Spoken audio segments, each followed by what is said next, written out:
Hi, everybody. It's a hot night here in Salt Lake City. It is June the 26th, 2012. I'm Michael. This is Night Watchman News. Okay, our first story tonight. The Supreme Court will be giving its rulings on a number of items this week, one of which is something that the mainstream media hasn't talked a lot about, but there's a case involving an Idaho lake house. The EPA wants to basically take over this area here, and I don't know, it's just supposed to sit there and not do anything. According to them, it's a wetland, and the EPA is going to control it. As you can see, it looks like a really significant spot for everybody. It's just like this big empty lot that's already hooked up to a sewer system and everything, and they are not letting these people, these private individuals, build on that land. And they set up these signs, the people did, that says, "Federal government stealing this land. Your land next?" That makes you wonder. And this is in Priest Lake, Idaho, up in the Panhandle. Chantel and Mike Sackett's dream house, if it is ever built, will have to be situated just so, in order to minimize the view of neighboring homes and maximize the vista of pristine water and conifer-covered mountain, blah, blah, blah. This month, the Supreme Court will review the Sackett's 4-year-long effort to build on land that the EPA says contains environmentally sensitive wetlands. A decision in the couple's favor could curtail the EPA's authority and mean a fundamental change in the way the agency enforces the Clean Water Act. So, not holding my breath on this. If this stands as a precedent, pretty much the state will take care of its own. So, who decides freedom? The state courts. The state-run courts decide what the state gets to do and whether or not that's constitutional. So, whose side do you think they'll be on? Let's take a look here at the last page of this article, and it'll give us some more information. The Sackett's counter that the compliance order is mandatory, blah, blah, blah. They say that action in order to avoid the potential of ruinous fines. The danger of a Sackett victory, said Lawrence M. Levine, a senior lawyer at the Natural Resources Defense Council, is that it could allow major polluters to tie up the EPA in litigation. Oh, no! So these evil polluters who want to build a house on their own private land peaceably, we can't allow them to get away with getting this case, says the Washington Post. They can't win this case, or else everybody else is all the evil polluters out there in the world are going to tie up the EPA with litigation. Nobody talks about like the EPA actually streamlining their process or anything like that. These people just have to suck on it. Because the EPA is God. So, the Chamber of Commerce, in a brief supporting the Sackett, said internal EPA documents uncovered in a different suit against the agency shows that it trains employees to make compliance orders ugly, onerous, and tough to coerce settlements. There you go. Usually, the Supreme Court accepts cases in which lower courts have disagreed over a law. The fact that all have upheld the EPA's powers suggests that some justices are anxious to consider the issue themselves. The court's last look at the EPA's powers over wetlands, a 2006 decision in a case also brought by the Pacific Legal Foundation, which is representing the Sacketts, resulted in a muddled ruling that left few satisfied. So they're back for more. So yeah, even though the courts have sided with the EPA on this issue, the Supreme Court still wants to look at it, maybe because it's unconstitutional to steal people's land and say that it's supposed to be there just for the environment. I mean, look at this thing. It's already hooked up to sewer lines and everything, so why is it, there's already settlements right over here, and there's a town nearby. So what's the problem? Makes you wonder. So they're going to be voting on some of the Obamacare provisions in that bill. It's not looking good for Obamacare by all indications. And the other big thing is they're going to be talking about the Arizona immigration law, which looks like it's going to get shot down. So that's what's going on this week. Busy week for the busybodies.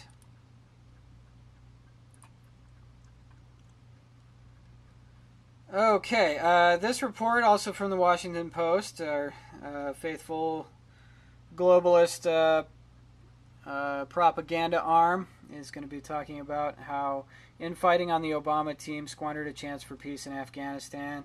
It kind of talks about how this guy, Richard Holbrooke, wanted to basically make a pathway for peace with Afghanistan, work with the president, Hamid Karzai, all that stuff, in order to secure a peace deal. And that Obama kind of stymied all of his attempts to make this peace agreement. Really, Obama's not interested in peace, and the only friend that this guy Richard Holbrooke had was Hillary Clinton, who said that he was like a really great guy and told Obama to let him to keep his job and everything like that. I mean, they fire people all the time that want to pursue a peaceful negotiated strategy. They keep firing the chiefs of staff in the White House over and over and over again because they just won't do exactly what the president wants. This Holbrooke guy worked in the Vietnam War as well, kind of brokered the truce there. He's had a lot of experience, but, Obama doesn't really care. He just wants a yes man, and he wants a White House filled with people who just want to do what he wants. And what he wants to do, blow up Afghanistan and really kind of pave over the entire Middle East so we can march our tanks into Iran and take over Iran and then China, and then it's just kind of like a chain of destruction from there. So the entire world at war with itself, that's all Obama really wants. Any voices who kind of speak out against that, even, I kind of doubt that this guy is really kind of the voice of reason. He just sounds like another establishment dude. But even if anybody dissents, even just a little bit, they get their heads put on the chopping block, and that's basically what this rather long article is all about. I wouldn't suggest reading the whole thing. Just kind of get the highlights. It gives you kind of a view into Obama's White House, if the media can really be trusted to accurately report on what goes on there. Okay, some more scary news. A House bill extends TSA intel sharing to mass transit. So they're going to be sharing all the information they get with mass transit officials right in your hometown. So you can't escape the TSA. They're at the airports, and now they're at the bus station, and next they're going to be inside your house, inside your bed, inside your bathroom. The TSA spooks will be everywhere. The guys in the powder blue shirts, you're going to be seeing them all over the place. The Transportation Security Administration already shares intelligence it collects with airports. Now a House bill would expand TSA's intel sharing to local mass transit systems as well. Representative Jackie Speer of California, the bill's sponsor, from California, a Democrat, imagine that. The bill's sponsor said the legislation is a common-sense approach to fighting terrorism. Terrorism, Al-Qaeda, the guys that are funded and created by the Western intelligence agencies, those guys, those terrorists. In an interview with the Federal Drive with Tom Temin and Emily Kopp, Speer said the bill would increase information sharing at fusion centers between TSA and local law enforcement and emergency management officials. Folks, we got to shut down these fusion centers that are coming into our hometown. It's basically a federal takeover of the policing in our local communities, and we need to stand up against that and insist on our sovereignty. As local communities, we can't allow federal police to just take over all of the policing that's done in the city. These fusion centers allow them to do that. They throw huge money at local law enforcement in order to get them to take the bait and allow their federal programs to basically mission creep into your hometown. So here's another example of that. TSA is sharing your information with your local sheriff or whomever. And we got to put a stop to it. So get in touch with your local officials and let them know you're not going to put up with it. So after a $500 billion spent on welfare, poverty levels are unaffected. This is from CNS News. The vast majority of current programs are focused on making poverty more comfortable rather than giving people the tools that will help them escape poverty. So It'd be one thing if welfare was something that people just kind of signed up for, but it's something that they actively sell to people. They actively sell it to illegal immigrants, or just immigrants who are moving into this country. The federal government is not making much headway reducing poverty despite spending hundreds of billions of dollars, according to a study by the Libertarian Cato Institute. Despite an unprecedented increase in federal anti-poverty spending, the national poverty rate has not declined, the study finds. Since President Obama took office in January 2009, federal welfare spending has increased by 41%, more than the $193 billion per year, the study says. $193 billion per year. That's every year that Obama has been president for 4 years. It's been up $193 billion. I mean, with $193 billion, I don't know what that translates into as a paycheck for people, but just cut a check to the American people. Cut out the middleman. Just give us a check, and then we'll go out and spend that money and heal the economy, temporarily until we realize our money's worthless because it's been printed by the giant banks and lent to us at interest, raiding our savings accounts every time they inflate the money to create these programs. But that's a side issue.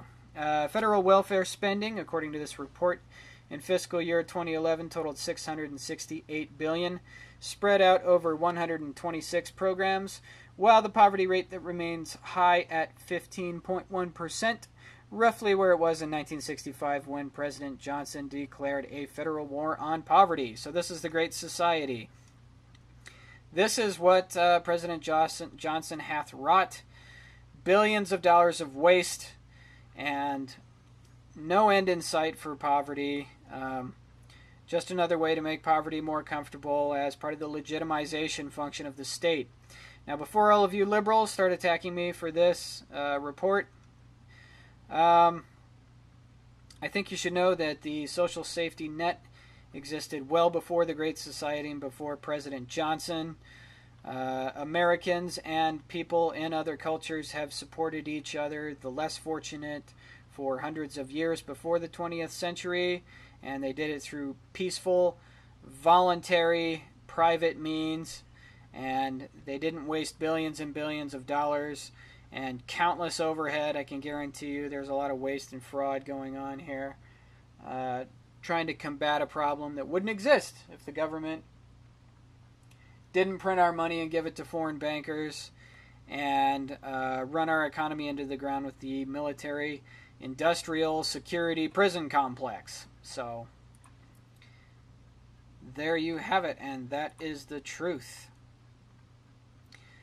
So, if you guys remember, a plane was shot down over Syria. It was said to be a Turkish plane, and Syria shot it down. Rumors are still kind of flying as to what the plane really was. We know there was a plane that was shot down. It appears to be over Syrian airspace. Some say it was actually an Israeli plane, but that's okay. They need to get Turkey drug into the war, and that's what they're trying to do. Great report out of Anti-War. NATO in Syria. Will Turkish plane become the new excuse? The loss of a Turkish F-4 warplane over the Mediterranean off the coast of Syria on Friday has set the stage for a high-profile NATO meeting to decide exactly what the military alliance will do to Syria in retaliation.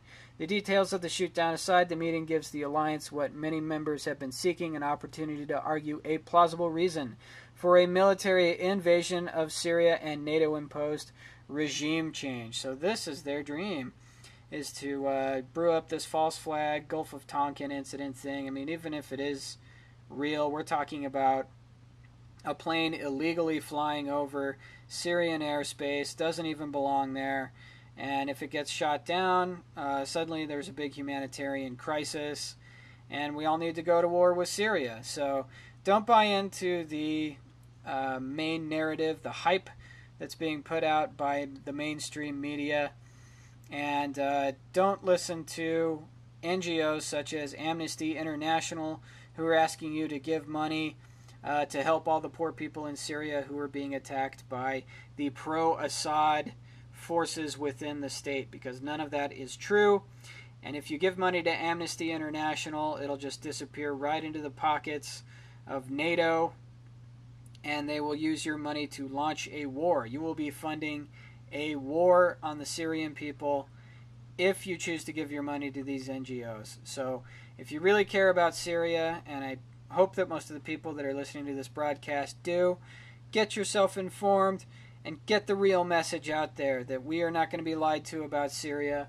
We know that you're sending in the terrorists from Turkey. We know the CIA is involved, mobilizing from Turkey and moving in at the northern border into Syria, and that some of these terrorists that are being used are Al-Qaeda, and we are not going to stand for it. We want Syria to remain sovereign, and we want you to stop killing their people and leave them alone. Okay, more Syrian news. All too predictable. Bilderberg plan to force NATO's Turkey into a Syrian war. Great article from Patrick Henningsen here at InfoWars. His reporting on Syria has just been exemplary. He gives another great interview with RT about what the heck is really going on in Syria. The thing that's big about this is that this year's schedule of world events was most probably visible somewhere at the Bilderberg meeting in Chantilly, Virginia. That happened in late May, early June. Bilderberg is, if you didn't know, a big confab, secretive confab of all the world's, many of the world's top officials and heads of the corporate empires. So it's basically the real executive branch of the New World Order that meet in secret, make secret plans, and they make commitments, and then they go out and do their evil deeds, their evil dastardly deeds, the world over. So if you guys remember at the beginning of some of the James Bond films, the evil organization Spectre, they kind of meet at the beginning of the movie, and they discuss all of their evil plans, and they're headed by number one, and he's the guy that pets the white cat. I mean, these guys are Spectre, basically. These are the one world government terrorist organization. And when they met, one of the luminaries that was at Bilderberg, the Syrian agenda, this is according to Patrick Henningsen, the Syrian agenda was most certainly signed off by the Bilderbergers and delivered to their Syrian National Council representative, Basma Kadmani, who was in attendance at this year's Bilderberg meeting. So this is, Basma Kadmani is one of Turkey's Syrian, one of the National Council members who is in attendance there, and Kadmani is said to be the head of foreign affairs with the SNC, working out of Istanbul, Turkey. Also in attendance in this year's Bilderberg meeting was British agent and steering committee member Marcus Agius of Barclays, who happens to also serve as an executive consultant to the BBC. No doubt that the BBC's war propaganda pledge to Bilderberg was also agreed upon during the meeting. Expect the European and North American domestic terror threat levels in both government and media to also be raised as Western involvement increases in Syria and beyond. So keep an eye out for all the propaganda that's out there about Syria, and looks like we're seeing some implementation of possibly some Bilderberg plans right here out of the gate, and they're moving into Syria. So check that out. Really awesome article. Heading back over to InfoWar, looks like Iraq is planning a mass closure of media outlets. So Iraq is basically doing a media blackout. They don't want the media inside the country anymore. You have to have, this really obstructive series of papers, and they're saying like, oh, we don't know what you're talking about. We just want you to have your papers. So they're trying to start this, documentation bureaucracy for any reporters that want to be in Iraq.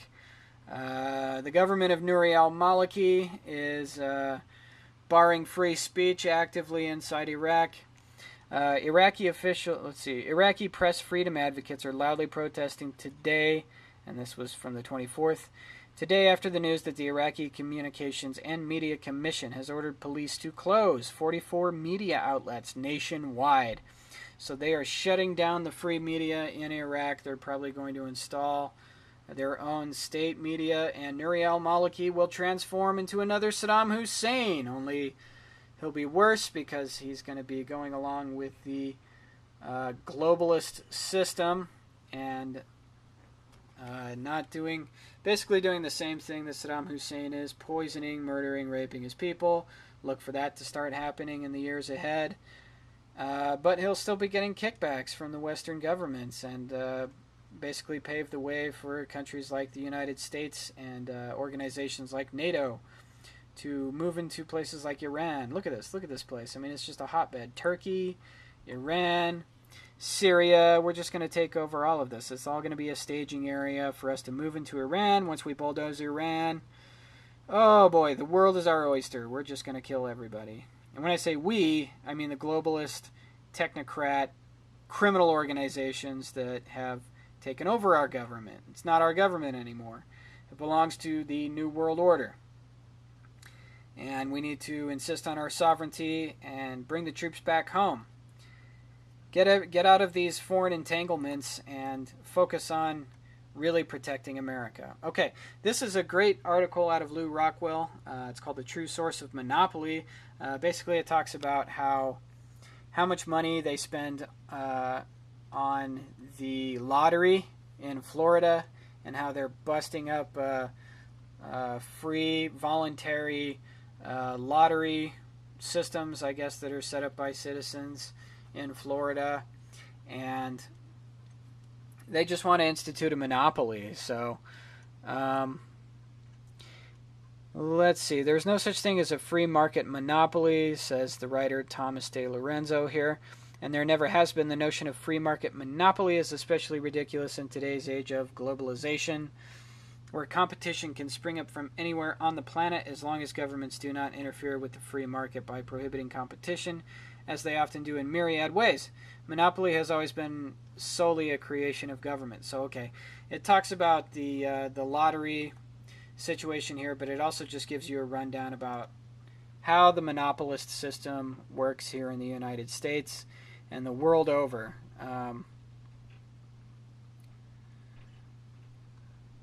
Let's see. That government is always and everywhere the source of monopoly power was on display recently on June the 24th, 2012 issue of the Palm Beach Post in an article entitled 21 Arrested in 3 Delray Gambling Raids. Like most other states, the state of Florida legislated itself a legal monopoly in gambling and advertises relentlessly to persuade mostly lower-income Floridians to spend more than $4 billion a year on lottery tickets. These billions are used to pay the salaries and perks of myriad government bureaucrats, including not only $25 million a year for lottery employees, but subsidies for government school bureaucrats, TV watching, weightlifting, fire station loafers, our first responders, I love that, police, and many others. The state of Florida, like other states, is not hesitant to use deadly force to protect its gambling monopoly.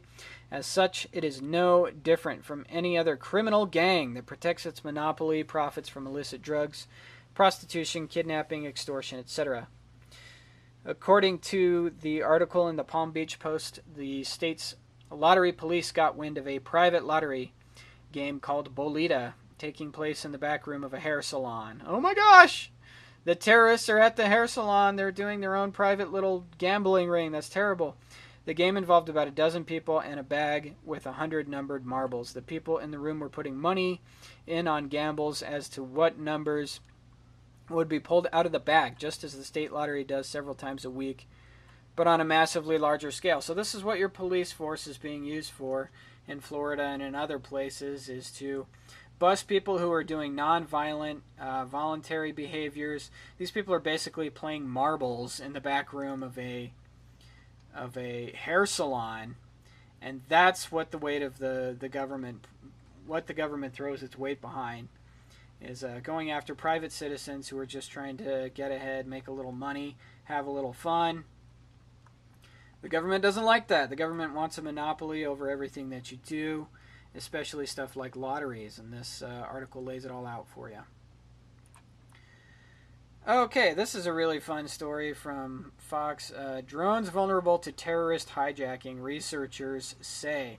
Now, by terrorists, they mean anybody, because you can just buy, I guess, some jamming equipment that costs about $1,000, and you can even use your iPad to take over these drones and just have them do your fiendish bidding, whatever you want. So, yeah, bring the drones on, because the terrorists, read average Americans who don't want to be spied upon, are going to take over the drones and send them right back to you.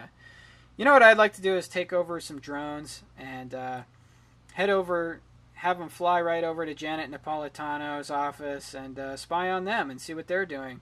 So take all the drones and look inside their windows, spy on the TSA, and spy on Homeland Security. Get all the Homeland Security chiefs and spy on them while they're in their houses. That's what the terrorists are going to do, i.e. the patriots. Now, I'm not saying that that's what I'm going to do, FBI, in case you're listening, which you are. But if Americans wanted to get this jamming equipment, take over some drones and fly them back to their source and use them to spy on public officials, well, I'm game. I'm all for it.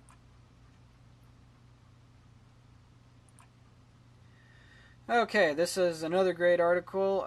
Media dismisses warning about tyranny and troops on the streets as kooky conspiracy theories. And we see the horrible collaborator media rolling out this story about how it's good to have troops doing maneuvers in your hometown, rolling tanks down your main street, and breaking the Posse Comitatus law and the 10th Amendment. So it's unconstitutional and it's illegal. But if you think it's bad for troops to be in your hometown, that's kooky. That's a kooky conspiracy theory.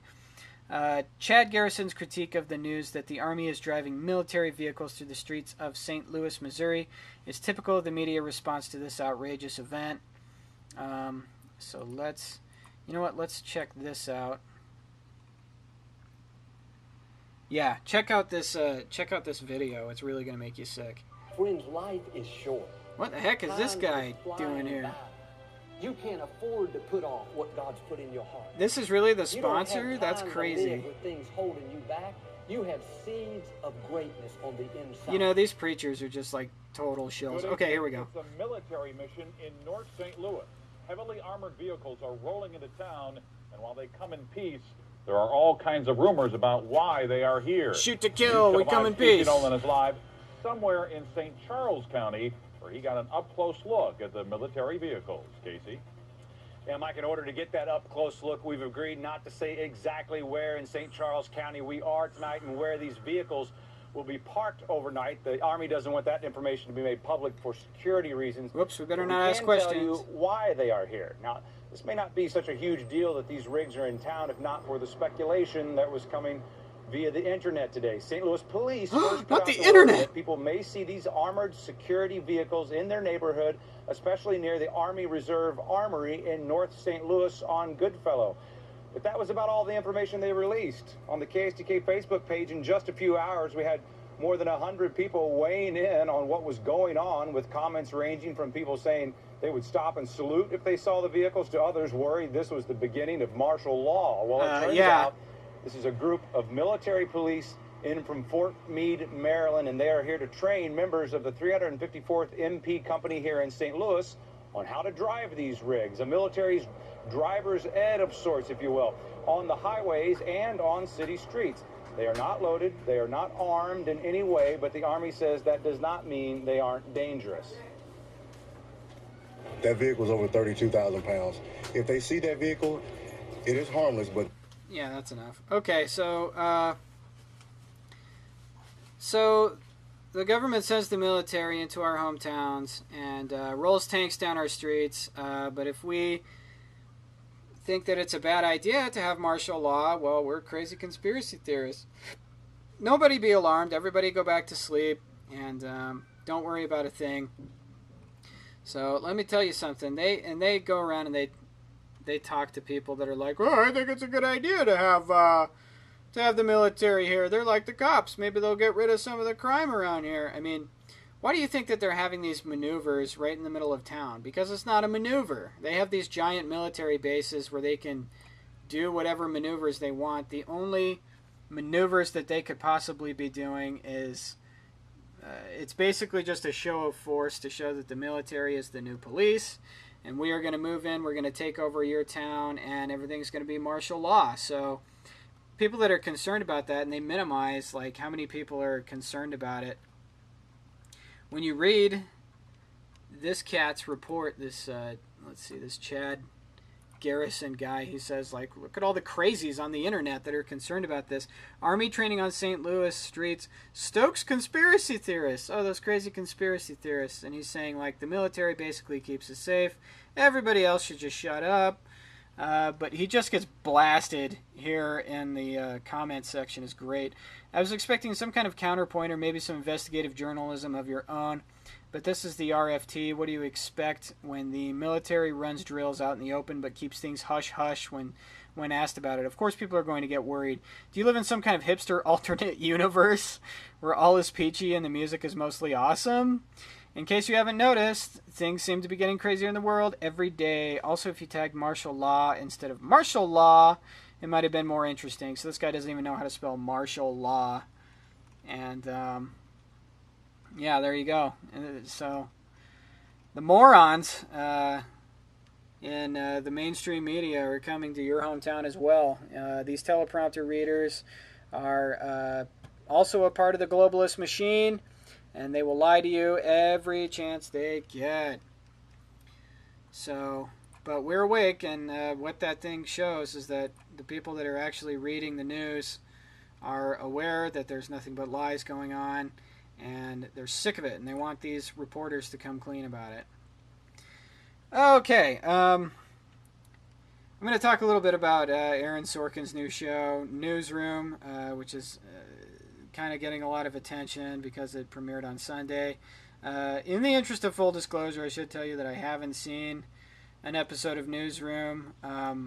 I suspect that it sucks because it's by Aaron Sorkin, and he is just like this, I don't know, establishment liberal apologist who makes all these shows about all these chattery people. They're just kind of like talking at each other. Nobody's an organic character of their own. They're all just a product of this like bloated script, and it's just bad art. I mean, aside from being complete propaganda, you get stuff like The West Wing that kind of promotes the lie of effective representative government, you know, democratic government actually being an agent for real change.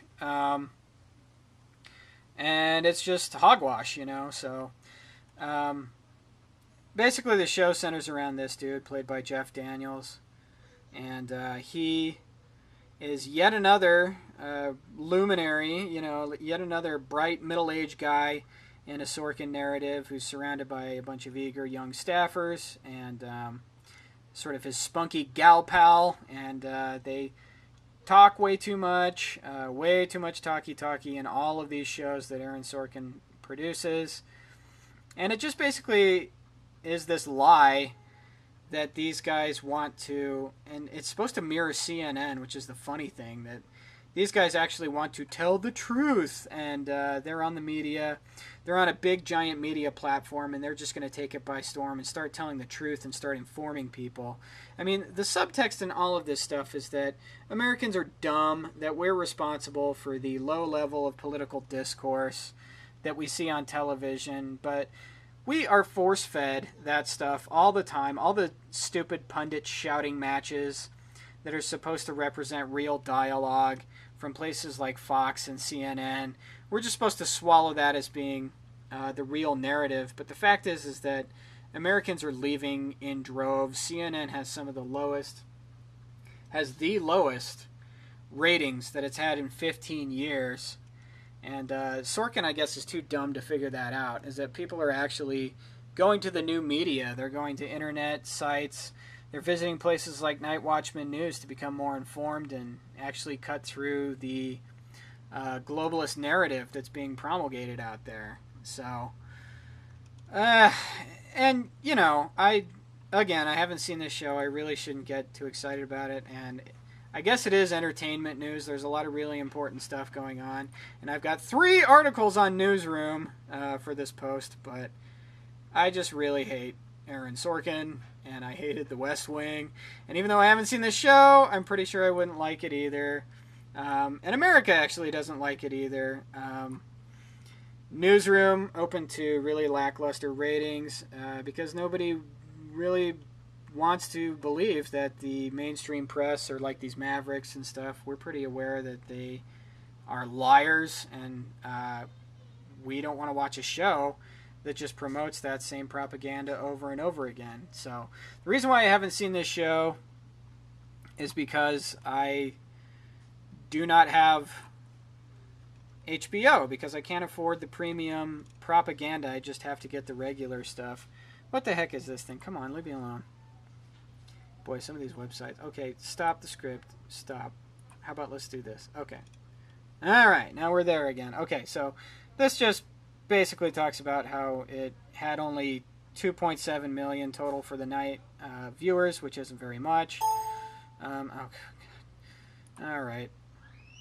And another great article by Maureen Ryan from HuffPo, talking about how it just gets everything wrong, how it's just a stupid show.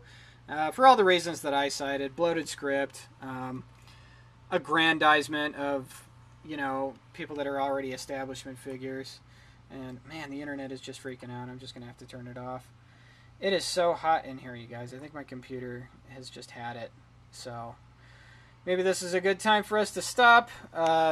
Thanks a lot for checking in with us tonight. Come hang out with me again on Friday night, and I'll give you some more news of the world, news of the weird, Middle East news, U.S. news, Asian news, whatever comes up, we're going to have our eye on it, and we're going to keep you informed. Again, this is Night Watchman News. Follow my blog if you get a chance. You can check me out at Twitter at News Nightwatch, or you can friend me on Facebook, Michael Gillum. My last name is Gillham. And I'm looking forward to hearing from you. If you want to email us, nightwatchmannews at Gmail. And as always, check us out regularly at nightwatchmannews.com. I post about twice a week. And check out our videos, read these reports, and you will get a good beat on what the globalists are all about. So hang out with us again. We'll see you next time. Bye-bye.